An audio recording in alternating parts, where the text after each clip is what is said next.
morning, my dear students and faculty members who are watching this video and this channel. Myself, Dr. K.C. Soni, Associate Professor in Geology, Government Lohia Postgraduate College, Churu, affiliated to Maharaja Ganga Singh University, Bikaner.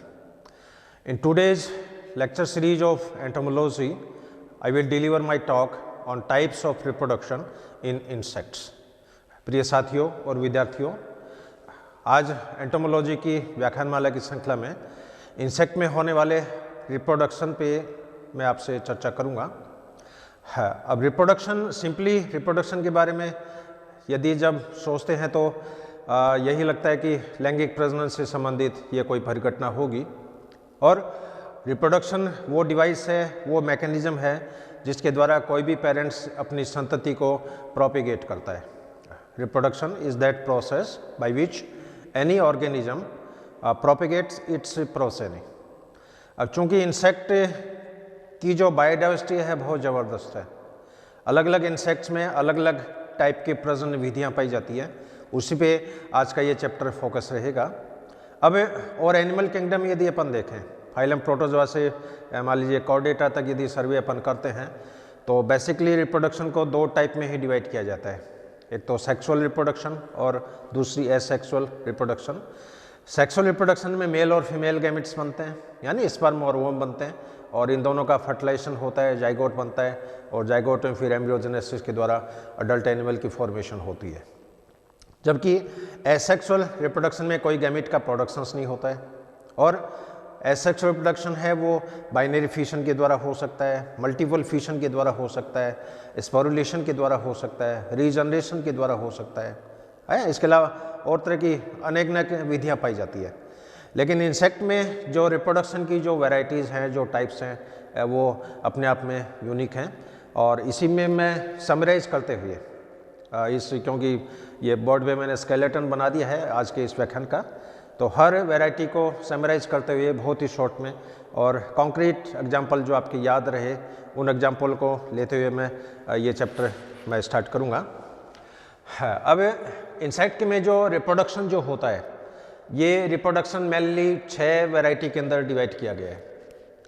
Among insect reproduction is divided into 6 basic type. First type is viviparity या जरायुजता। Second type is parthenogenesis या एनिसेक्स जनन। तीसरी variety है paedogenesis. चौथी type है polyembryony. पांचवी टाइप है हर्मेफ्रोडाइटिज्म, और छठी टाइप है कास्टेशन। तो बेसिकली एंटोमोलॉजिस्ट के द्वारा इंसेक्ट में होने वाली रिप्रोडक्टिव मेथड्स को 6 वैरायटीज़ में डिवाइड किया है। इन सभी पे एक एक करके मैं आपसे फोकस करूंगा। First type is viviparity. Viviparity है ये जरायुजता से संबंधित है, क्योंकि एनिमल्स को जनरली 3 कैटेगरी में हम डिवाइड करते हैं, अविपेरस एनिमल्स, विविपेरस एनिमल्स और अविविपेरस एनिमल्स। अविपेरस एनिमल्स वो होते हैं जो एग लेइंग करते हैं, अंडों को देते हैं। विविपेरस एनिमल्स वो होते हैं जो पुंडविक से एम्ब्रियो को डिलीवर करते हैं, और अविविपेरस वो एनिमल होते हैं जिसमें इमेच्योर एम्ब्रियो का डेवलपमेंट होता है। अब यहाँ पर विविपैरिटी की जो परिघटना है इंसेक्ट में, इसका क्लासिफिकेशन सबसे पहले हैग्न नामक साइंटिस्ट ने दिया था 1951 में, और हैग्न के अनुसार इंसेक्ट में होने वाली जरायुजता, इंसेक्ट में पाई जाने वाली विविपैरिटी, ये भी 4 टाइप की है। First type is ovoviviparity. Second type is adenotrophic विविपैरिटी।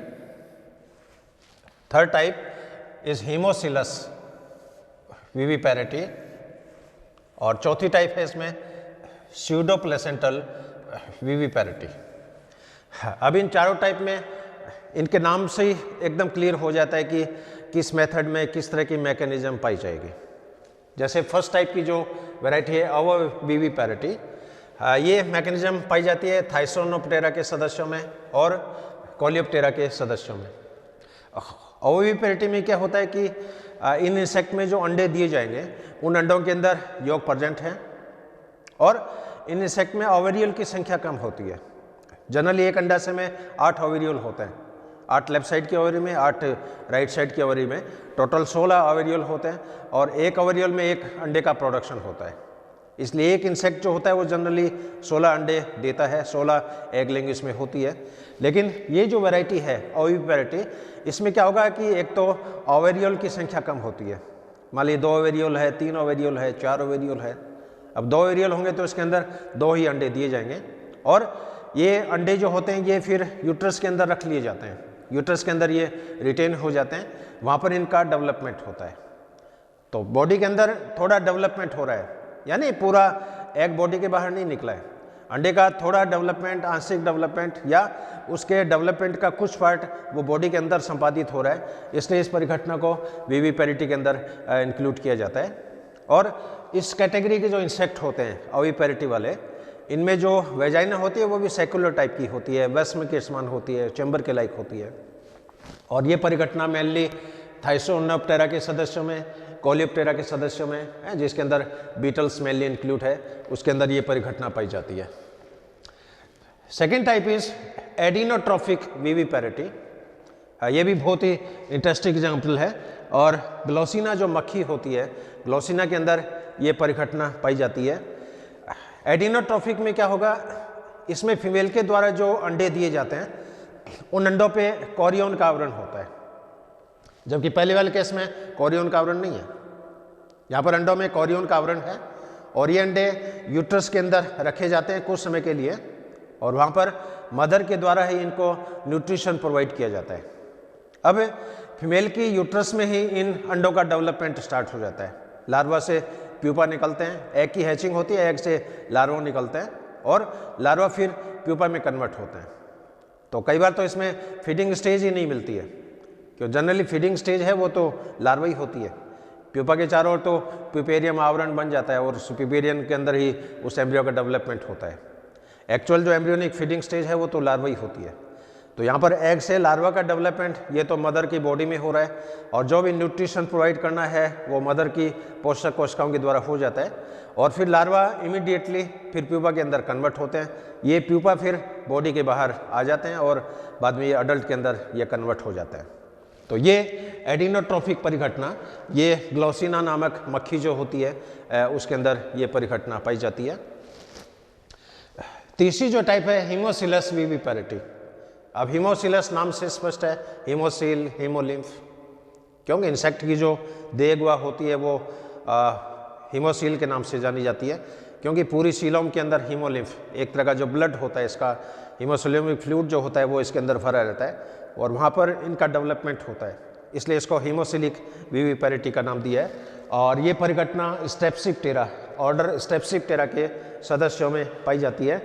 अब इन इंसेक्ट में क्या होगा कि इसमें एक तो ओविडक्ट नहीं होती है, ओवेरी तो होती है लेकिन अंडवाहिनियाँ नहीं होती है। अब अंडवाहिनियाँ होती है तब तो क्या होता है, ओवेरी का ओवरियल से जो ओम निकलता है वो ओविडक्ट में आता है, ओविडक्ट से यूट्रस में आता है, यूट्रस से फिर वो वेजाइना के थ्रू या फीमेल जेनाइटल पोर के थ्रू है बॉडी के बाहर जैसे निष्कासित होता है। लेकिन इन इंसेक्ट में ओवेरी तो है लेकिन ओविडक्ट नहीं है। इसके अलावा जितने भी ओवेरियल हैं वो डायरेक्ट ब्लड के कांटेक्ट में है, यानी हीमोसील के अंदर है और हीमोसील में हीमोसिलोमिक फ्लूइड है वो भरा हुआ है। इन अंडों पे कोरियन का आवरण नहीं होता है, लेकिन ये अंडे एक ट्रॉफिक टिश्यूज के द्वारा ये सराउंडेड रहते हैं। अब ये अंडे ब्लड के कांटेक्ट में है, डायरेक्ट हीमोसील में प्रेजेंट है और हीमोसिलोमिक फ्लूइड के कांटेक्ट में है। अब इन अंडों से जब डेवलपमेंट होगा इसके अंदर लार्वा बनेंगे और वो लार्वा फिर इंसेक्ट के ब्लड में जो न्यूट्रिटिव मटेरियल है उसको वो एब्जॉर्ब करते हैं, उसको यूज़ करते हुए उसके अंदर ये डेवलपमेंट होता है।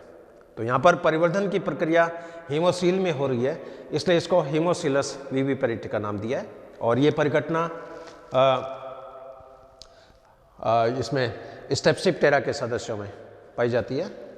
चौथी जो वैरायटी है that is pseudoplacental viviparity. Pseudo means false, placenta का मतलब मैटरनल और फीटल टिश्यू के बीच में पाए जाने वाला कनेक्शन। क्यों, प्लेसेंटा क्या है, प्लेसेंटा कोई विशेष कोई ऑर्गन नहीं है, ये मदर और एम्ब्रियो के बीच का कनेक्शन है। अब स्यूडो मीन्स फॉल्स, तो यहाँ पर मदर और एम्ब्रियो के टिश्यू के बीच में कनेक्शन तो होगा, लेकिन वो कनेक्शन ट्रू प्रकार का नहीं है, स्यूडो टाइप का है, फॉल्स टाइप का है। और ये परिघटना पाई जाती है सोकोप्टेरा के सदस्यों में, एफिडोइडिया के सदस्यों में। और ये जैसे फिगर मैंने दिखाया क्रॉस सेक्शन, इस क्रॉस सेक्शंस में आप देख रहे हो ये फीमेल की बॉडी और डेवलपिंग ओवम जो है उसका ये जैसे क्रॉस सेक्शन दिखाया है। इसके अंदर ये सबसे बार फॉलिकुलर एपिथेलियम है, ये ट्रोफोसाइट कोशिका है, ये जर्म बैंड है, ये इनर लेयर है, ये सबसे बाहरी सिरोसा की लेयर है, सिरोसा के नीचे एमनियोटिक लेयर है और एमनियोन के नीचे ये एमनियोटिक कैविटी है। तो यहाँ पर आप देख रहे हो इसमें क्रम से सबसे बाहर फॉलिकल एपिथेलियम हो गई है, इसके बाद में सिरोसा हो गई, उसके बाद में एमनियोन हो गई, उसके बाद में ये इनर लेयर हो गई है। अब इसमें जो कनेक्शन है वो स्यूडो टाइप का है, इसमें कोई विलाई इस तरह की कोई रचना नहीं है कि कोरियन के अंदर विलाई बन रही है और यूट्रस के अंदर विलाई बन रही है और दोनों टिश्यू आपस में बहुत हार्ड कनेक्शंस के द्वारा जुड़े हैं, लेकिन अटैचमेंट है। और एम्ब्रियो जब भी फीमेल के किसी भी पार्ट के साथ जब अटैच हो जाता है, चाहे उसमें विलाई हो या नहीं हो, है कोई कब जैसी सेलो कैविटी में भी जैसे डेवलपिंग अंडा है वो यदि फिट हो गया तो वो भी विविपेरिटी की घटना ही मानी जाती है और प्लेसेंटा के रूप में इसको फिर काउंट करता है। तो ये जो परिघटना है ये सोकोप्टेरा के सदस्यों में और एफिडोइडिया के सदस्यों में पाई जाती है। तो ये इंसेक्ट में पहली वैरायटी विविपेरिटी और काफ़ी डाइवर्स टाइप की है, हाईली डेवलप्ड मैकेनिज्म है, क्योंकि हर एनिमल में अपनी संतति को बनाए रखने की परिघटना पाई जाती है, अपनी संतति को मेंटेन रखने की परिघटना पाई जाती है।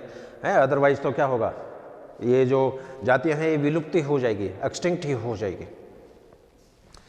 अब सेकंड टाइप है पार्थिनोजेनेसिस, अनिषेक जनन। और पार्थिनोजेनेसिस का अर्थ होता है कि अंडे के बिना फर्टिलाइजेशन से एम्ब्रियो का डेवलपमेंट हो, यानी development of an egg without any fertilization is called as parthenogenesis. और पार्थिनोजेनेसिस में जो बच्चे डेवलप होते हैं, जो एम्ब्रियो जो डेवलप होंगे उनको पार्थिनोट के नाम से जाना जाता है।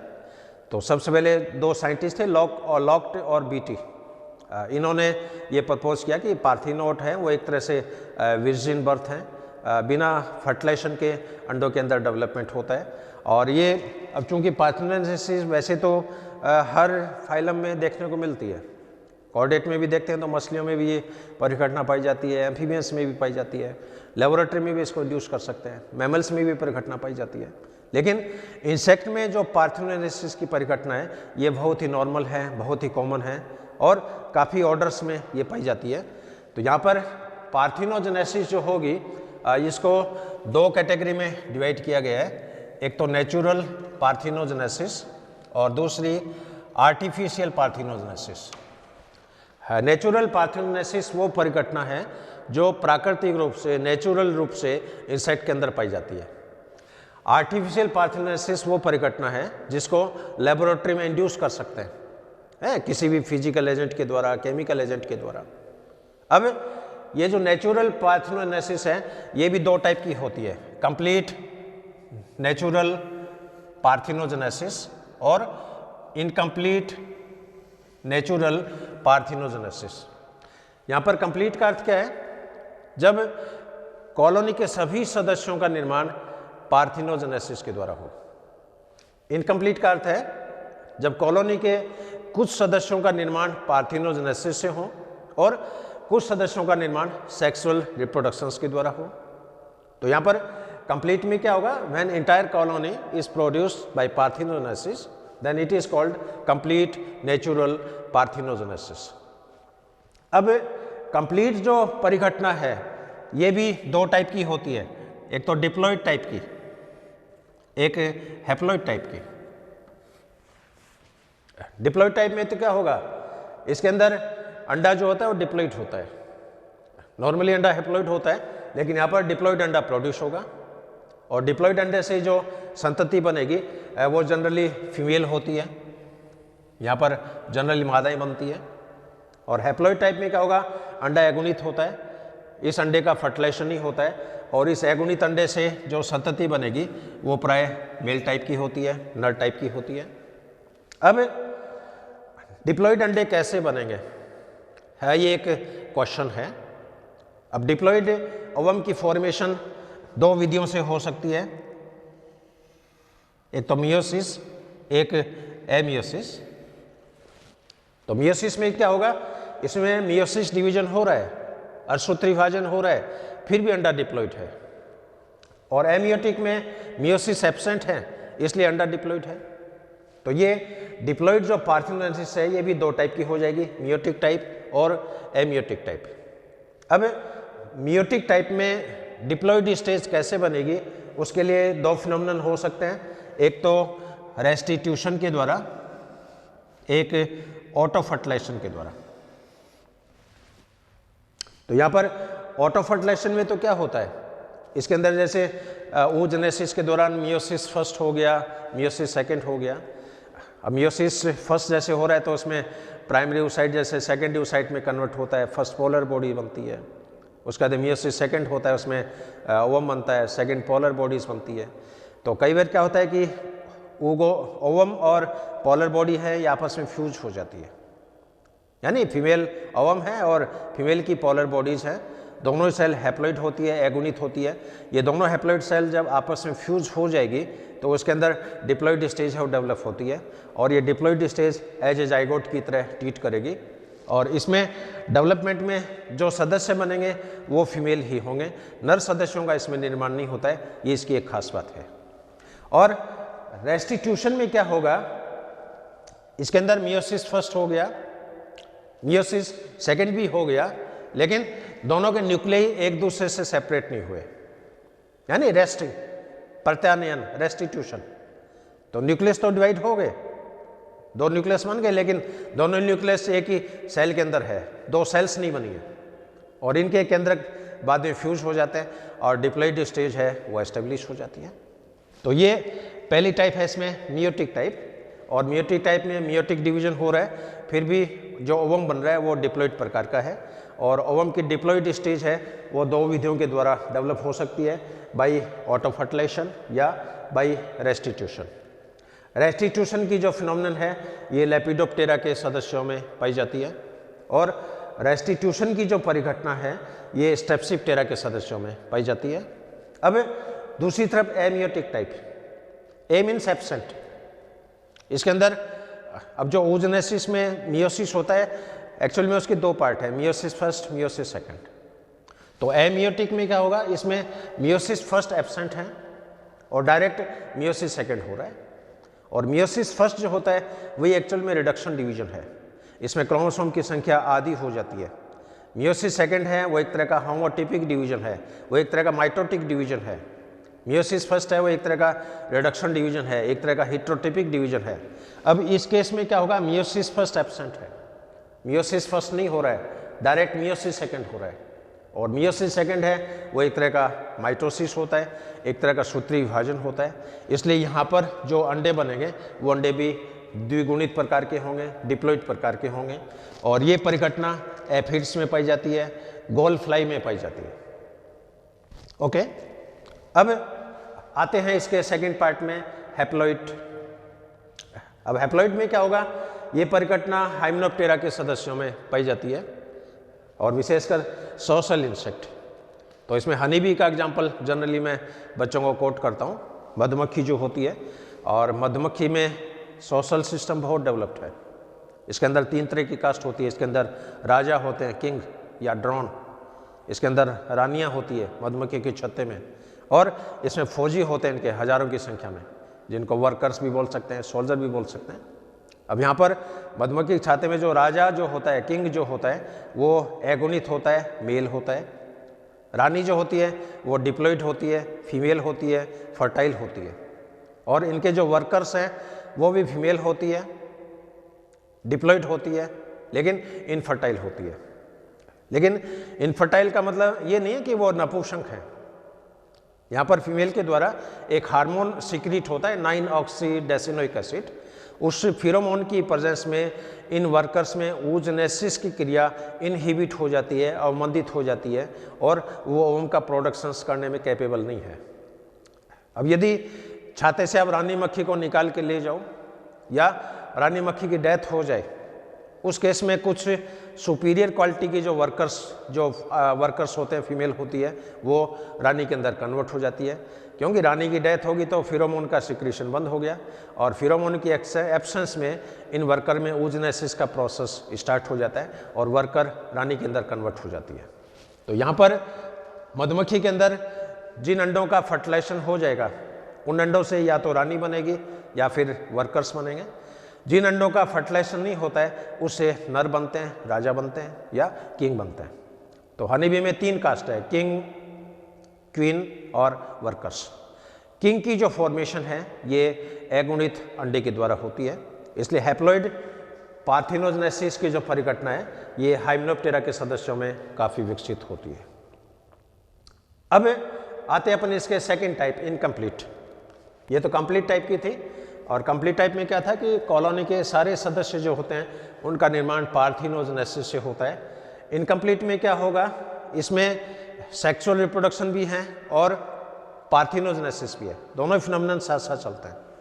अलैंगिक, इसमें लैंगिक जनन भी है और अनिषेक जनन भी है। अब इनकम्प्लीट टाइप का जो पार्थिनोजेनेसिस है ये भी 2 टाइप का है, एक तो खुले प्रकार का या ओपन टाइप, एक होता है इसमें क्लोज टाइप या बंद प्रकार का। ओपन टाइप की जो परिघटना है ये एफिड्स में पाई जाती है, रोटिफर्स में पाई जाती है, और क्लोज टाइप की जो परिघटना है ये गॉल फ्लाई में पाई जाती है। अब ओपन टाइप में क्या होगा, इसमें पार्थिनोजेनेसिस की 10-12 पीढ़ियां चलती है पहले है। पार्थिनोजेनेसिस की पहली पीढ़ी हुई, दूसरी पीढ़ी हुई, तीसरी पीढ़ी हुई, चौथी पीढ़ी हुई, 5 पीढ़ी हुई। अब लगातार जब पार्थिनोजेनेसिस चलता है तो संतति की जो विगरनेस होती है, उसकी जो पोटेंशियलिटी होती है वो धीरे धीरे डाउन हो जाती है, यानी एम्ब्रियो विकृत हो जाते हैं, एम्ब्रियो कमज़ोर हो जाते हैं। और लास्ट में जब इनको पता लगे कि अब विलुप्ति की संभावना है, एक्सटिंक्ट होने की संभावना है, उस केस में इसमें स्टेम मदर की फॉर्मेशन होगी और उस स्टेम मदर में फिर सेक्सुअल रिप्रोडक्शन होता है। तो ओपन टाइप में क्या होता है कि 10-12 पीढ़ियाँ तो पार्थिनोजेनेसिस की डेवलप होगी, उसके बाद में सेक्सुअल रिप्रोडक्शन होगा और सेक्सुअल रिप्रोडक्शन के बाद में फिर पार्थिनोजेनेसिस की जनरेशन चलेगी, उसके बाद फिर सेक्सुअल जनरेशन चलेगी। तो यहाँ पर अल्टरनेट तो हैं, यहाँ पर अनिषेक जनन और लैंगिक जनन दोनों अल्टरनेट हैं, लेकिन यहाँ पर पार्थिनोजेनेसिस जो है इसकी पीढ़ियाँ काफ़ी है। इसमें 8 पीढ़ी बन सकती है, 10 पीढ़ी बन सकती है, 12 पीढ़ी बन सकती है। और पार्थिनोजेनेसिस की 8-10 पीढ़ियाँ जब बन जाएगी उसके बाद फिर सेक्सुअल जनरेशन्स होगा, इसलिए इसको ओपन टाइप का कहा गया है और ये फिनोमेनन एफिड्स और रोटिफर्स में पाया जाता है। क्लोज टाइप में क्या होगा, क्लोज टाइप में जैसे एक पीढ़ी पार्थिनोजेनेसिस की होगी, सेकेंड पीढ़ी सेक्सुअल रिप्रोडक्शन की होगी, फिर तीसरी पीढ़ी पार्थिनोजेनेसिस की होगी, चौथी पीढ़ी सेक्सुअल रिप्रोडक्शन की होगी। तो यहाँ पर एक पीढ़ी अनिषेक जनन की, एक पीढ़ी लैंगिक जनन की, फिर तीसरी पीढ़ी अनिषेक जनन की, चौथी पीढ़ी लैंगिक जनन की, फिर 5वीं पीढ़ी अनिषेक जनन की, 6ठी पीढ़ी लैंगिक जनन की। तो यहाँ पर एक पीढ़ी अल्टरनेटली प्रोड्यूस होती है और ये फिनोमेनन पाया जाता है गॉल फ्लाई के अंदर। तो ये नेचुरल टाइप के मैन टाइप मैंने आपसे शेयर करी है। अब इसकी जो सेकंड टाइप है आर्टिफिशियल में नाम से स्पष्ट है, कृत्रिम प्रकार की है, प्राकृतिक नहीं है, ये कृत्रिम है, इसको लेबोरेटरी में डेवलप कर सकते हैं। और आर्टिफिशियल पार्थिनोजेनेसिस को डेवलप करने के लिए कुछ एक्सटर्नल एजेंट्स की आवश्यकता होती है जिनको पार्थिनोजेनेटिक एजेंट के नाम से जाना जाता है। और इन एजेंट्स को 2 कैटेगरी में डिवाइड कर सकते हैं अपन, एक तो फिजिकल एजेंट, एक केमिकल एजेंट। फिजिकल एजेंट में जैसे लाइट है, टेम्परेचर है, मैकेनिकल प्रेशर है, कोई गर्म नीडल है जैसे। तो कई बार ये देखा है, इस तरह एक्सपेरिमेंट हमने मेंढक में किए हैं, राना साइनोफिलिक्टिस के। और उसमें मान लीजिए मेंढक का जो अंडा है, अनिषेचित अंडा है, उसके गर्म सुई को गर्म करके हल्का सा जैसे टच करो एनिमल पोल पे, तो इस ओवम को ऐसे फील होता है जैसे कोई शुक्राणु कांटेक्ट में आए, और गरम नीडल के टच होते ही क्या होगा, उस अनिषेचित अंडे के अंदर डिवीजन का प्रोसेस स्टार्ट हो जाता है। हालांकि इसमें टैडपोल लार्वा नहीं बनेगा, मोरुला स्टेज बन सकती है, ब्लास्टुला बन सकती है, उसके बाद में एम्ब्रियो का डेवलपमेंट जो होता है वो ब्लॉक हो जाता है, अवरुद्ध हो जाता है। तो भौतिक कारकों के द्वारा अनिषेक जनन को आप प्रेरित कर सकते हो। और भौतिक कारक में क्या क्या चीज़ें आ गई, इसमें लाइट हो सकती है, टेम्परेचर हो सकती है, कोई भी मैकेनिकल प्रेशर हो सकता है, नीडल हो सकती है, गर्म नीडल हो सकती है, हैं दो कांच की प्लेट के बीच में अंडे को दबा दिया, मैकेनिकल प्रेशर है, उससे भी ये फिनोमेनन संपादित हो सकता है। बिजली का करंट दे दिया, हल्का करंट, अब ये नहीं कि लाइट का 200 वोल्ट का करंट दे दिया, उसके इसमें तो अंडे की डेथ हो जाएगी, लेकिन हल्के मिली वोल्ट डायरेक्ट जो डीसी जो बल्ब आते हैं, हल्के मिली वोल्ट का करंट यदि ओवम को दे तो उस हल्के मिली वोल्ट के डायरेक्ट करंट में भी इसके अंदर डेवलपमेंट है वो पॉसिबल है। इसके अलावा केमिकल एजेंट्स ये सैकड़ों की संख्या में, इसमें दुर्बल अम्ल हो सकता है, दुर्बल क्षार हो सकता है, कोई साल्ट हो सकता है, ब्लड हो सकता है, सीरम हो सकता है, अंडे की एल्ब्यूमिन हो सकती है, कई बार इंसेक्ट का खुद का ब्लड है वो भी एक तरह से स्टिमुलेटिंग एजेंट का काम करता है, कोई भी बफर हो सकता है, आयंस हो सकते हैं, मिनरल्स हो सकते हैं, तो केमिकल के द्वारा भी स्टिमुलेशन है वो हो सकता है। तो ये एक संक्षेप में second type that is parthenogenesis या अनिषेक जनन, और काफ़ी इम्पोर्टेंट मैकेनिज्म है जो पूरे इंसेक्ट के अंदर हाईली डेवलप्ड होती है। तीसरी परिघटना पीडोजेनेसिस। पीडोजेनेसिस में क्या होगा, कई बार लार्वा लैंगिक प्रजनन करना प्रारंभ कर देता है। When larva become sexually mature, this phenomenon is called pedogenesis। और ये परिघटना पाई जाती है माइक्रोमाल्थस में। ये फ्लो चार्ट मैंने यहाँ ड्रॉ किया है। माइक्रोमाल्थस में क्या होगा, अंडे जो होते हैं फर्टिलाइज अंडे, इन अंडे से बनेगा ट्राईएंगुलिन लार्वा। इस लार्वा में आगे डेवलपमेंट होगा, ये कन्वर्ट हो जाता है एपोडस लार्वा में, यानी बिना टांग वाले लार्वा में। ये जो लार्वा है ये ऐसी फीमेल का निर्माण कर सकता है जो पीडोजेनेटिक लार्वा को बनाती है। ये लार्वा प्यूपा में कन्वर्ट हो सकता है, प्यूपा फिर अडल्ट फीमेल में कन्वर्ट हो सकता है, अडल्ट फीमेल फिर एग लेइंग करेगी। इसी तरह इसमें कुछ ऐसे नर सदस्य भी बनते हैं जो लार्वा की उत्पत्ति करते हैं। हालांकि लार्वा का जो प्रोडक्शन है वो फीमेल का ही काम है, लेकिन कई बार नर सदस्य जो होते हैं वो भी लार्वा का प्रोडक्शंस करते हैं। इन नर सदस्यों के द्वारा भी अंडों का प्रोडक्शंस होता है। ये अंडे लार्वा में कन्वर्ट होते हैं, लार्वा प्यूपा में कन्वर्ट होते हैं, प्यूपा अडल्ट में कन्वर्ट होते हैं।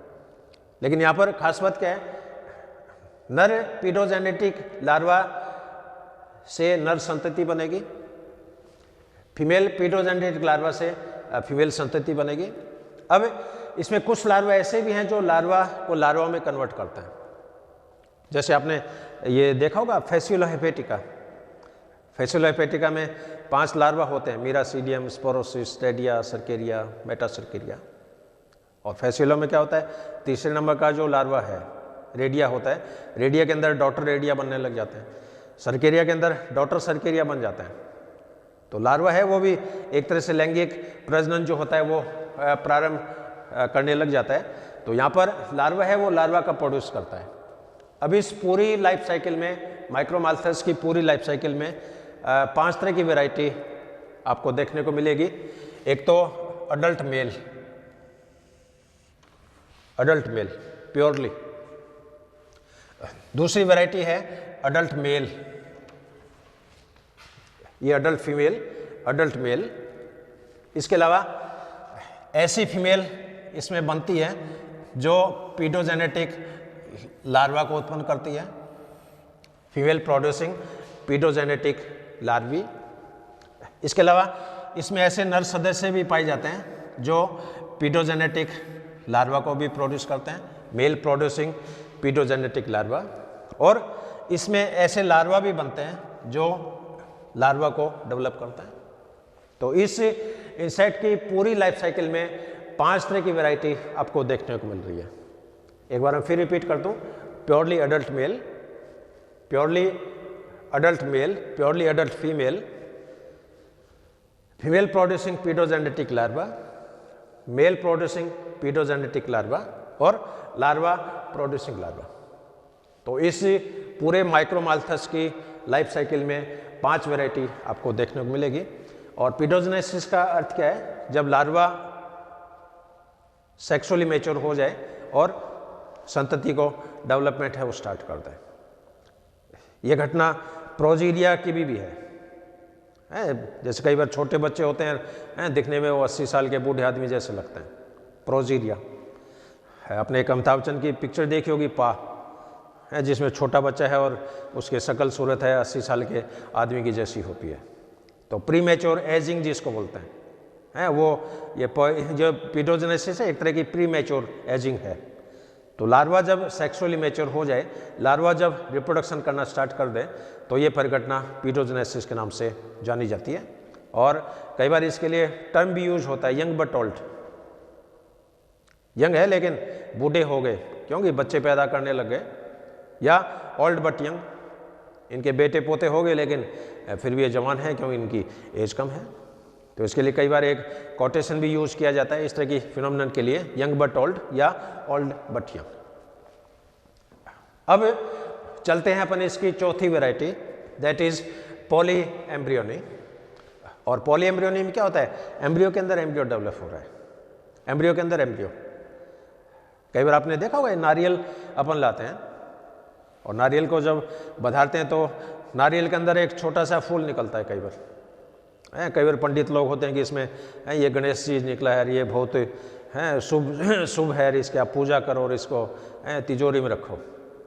तो नारियल के अंदर नारियल निकल रहा है, ये एक तरह की पॉली एम्ब्रियोनी है। कई बार ऐसे बच्चे भी अखबार में न्यूज आती है कि किसी महिला की लड़की हुई और उस लड़के के गर्भाशय में भी लड़की है, यानी महिला के बेबी डिलीवरी हुई और जो बच्ची जन्मी है उसके गर्भाशय में भी बच्ची है, यानी एम्ब्रियो के अंदर एम्ब्रियो। ये परिघटना पॉली एम्ब्रियोनी के नाम से जानी जाती है और काफ़ी इंसेक्ट्स में पाई जाती है। यहाँ पर मैं एग्जाम्पल है प्लेटिगेस्टर। प्लेटिगेस्टर में ये फिनोमिनन जनरली देखने को मिलता है। इसके अलावा एक्रिडोडिया के सदस्यों में ये परिघटना देखने को मिलती है और ये इसकी इनिशियल स्टेज है सपोज। अब इसके अंदर 2 तरह के मास हैं, एक तो पैरान्यूक्लियर मास, इसका मेन काम होता है न्यूट्रिशन प्रोवाइड करना, और दूसरा है एम्ब्रियो जो आगे चलकर एम्ब्रियो की फॉर्मेशंस करेंगे, लार्वा की फॉर्मेशंस करेगी। अब ये प्लेटिगेस्टर का एग्जाम्पल है। अब इसमें जो पैरान्यूक्लियर मास जो होता है ये डिवाइड हो जाता है और ट्रोफो एमनियन के अंदर कन्वर्ट हो जाता है। ट्रोफो मीन्स पोषण प्रदान करने वाली एमनियोटिक झिल्ली। तो यहाँ पर रेड कलर में जो पैरान्यूक्लियर मास है ये एनलार्ज होता है, डिवाइड होता है, ट्रोफो एमनियन के अंदर कन्वर्ट हो जाता है और इसमें आप देख रहे हो इसमें 1 से 2 न्यूक्लियस बन गए। अब ये 2 न्यूक्लियस फिर डिवाइड होते हैं और डिवाइड होते हैं तो यहाँ पर ये 2 स्ट्रक्चर बन गई, दोनों के अंदर 2-2 केंद्रक हैं।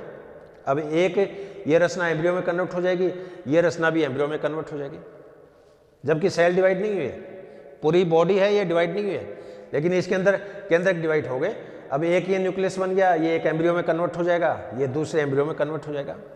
तो एम्ब्रियो के अंदर जब एम्ब्रियो बनता है ये परिघटना पॉली एम्ब्रियोनी के नाम से जानी जाती है और इसका बेस्ट एग्जाम्पल यहाँ मैंने आपसे ट्रीट किया यहाँ पर, दैट इज प्लेटिगेस्टर हायरेनालिस। 5वीं टाइप है हर्मेफ्रोडाइटिज्म।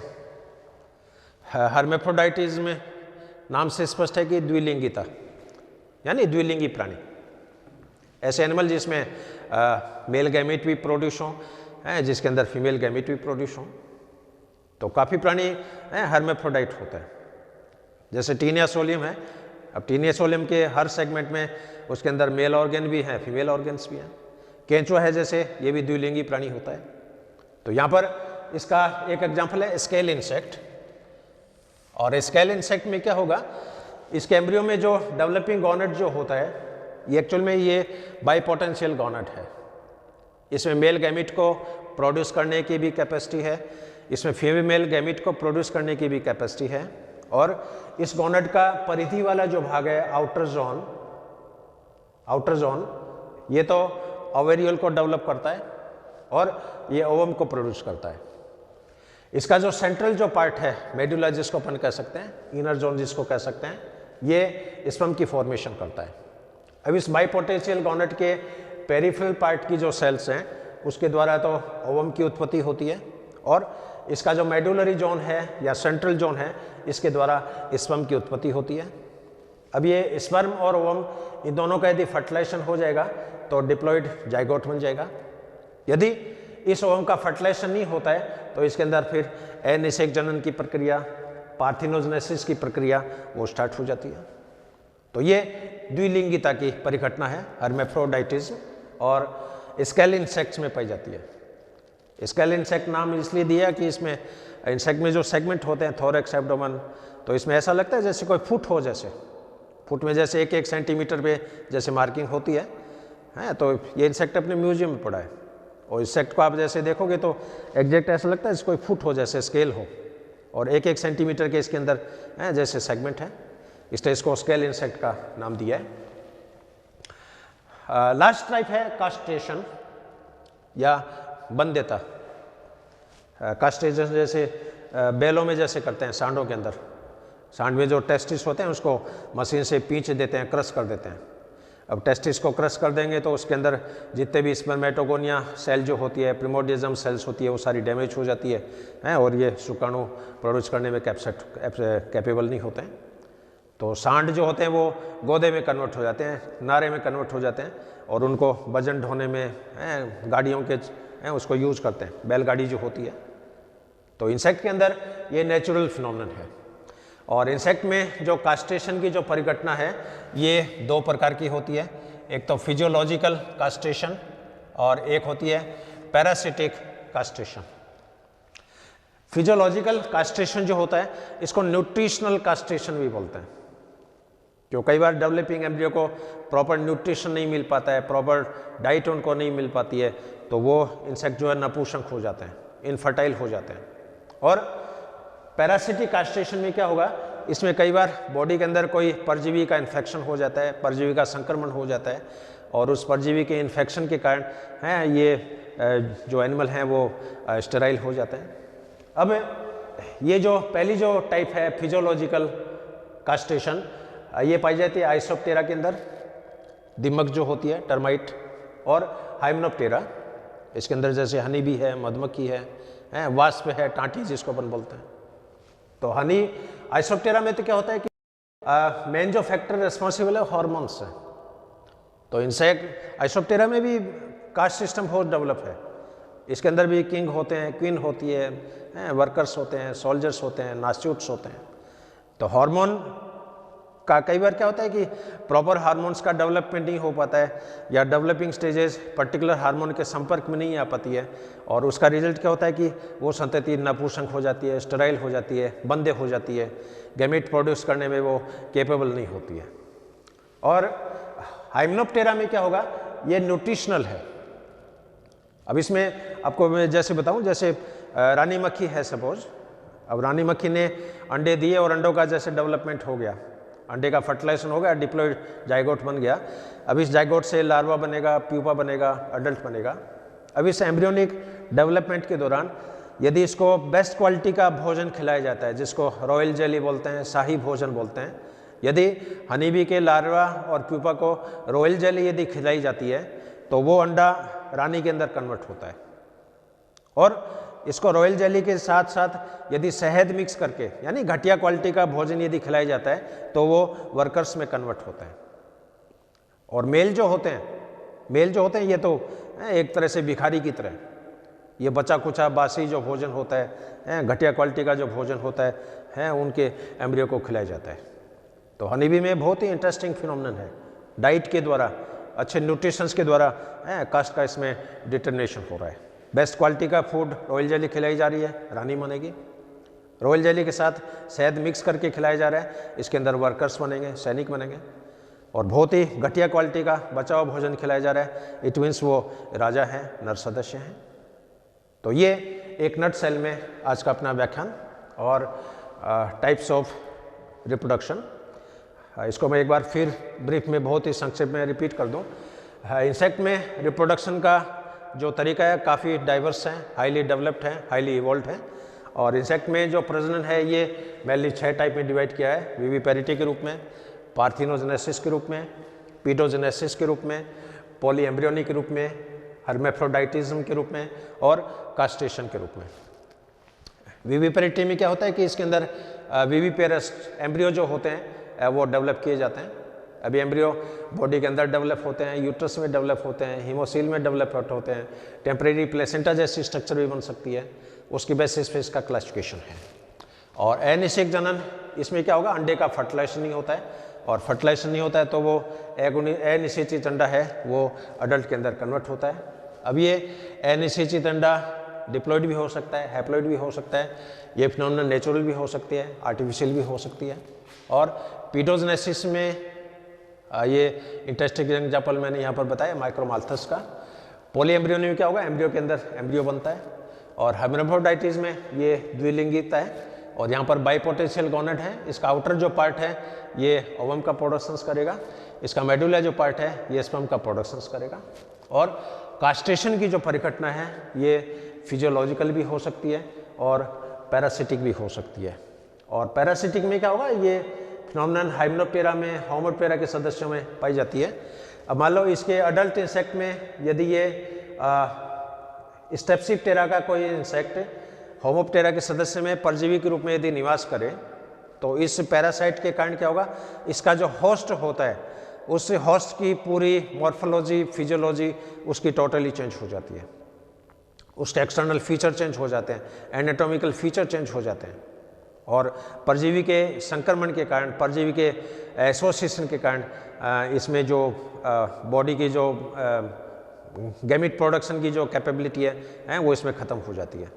तो परजीवी नहीं होता है तब तो ये इंसेक्ट गैमिट का प्रोडक्शंस करते हैं, लेकिन परजीवी का जब इन्फेक्शन हो गया उस केस में इनमें गैमिट का प्रोडक्शन रुक जाएगा, ओवेरी है वो रिग्रेस हो जाएगी, टेस्टिस है वो रिग्रेस हो जाते हैं, गैमिट प्रोडक्शन सीज हो जाता है और ये एनिमल नपुंसक हो जाते हैं, कास्ट्रेशन हो जाता है। तो ये अपना नटसेल में आज का अपना व्याख्यान, और मैं आशा करता हूँ कि ये व्याख्यान आपके समझ में आया होगा। फिर भी किसी भी तरह कोई क्वेरी हो, कोई क्वेश्चन हो तो आप निसंकोच व्हाट्सएप के द्वारा, दूरभाष के द्वारा, ईमेल के द्वारा, इनबॉक्स, चैट इनबॉक्स के द्वारा आप कैसे भी संपर्क कर सकते हैं। आपकी सभी क्वेरीज को उसका निराकरण किया जाएगा। और एक बार अंत में मैं हमारे डिपार्टमेंट की तरफ से, हमारे कॉलेज की तरफ से, मेरी तरफ से I am highly grateful to you for listening this lecture. I'm highly thankful to you. Have a good day. Have a great day. Thank you very much.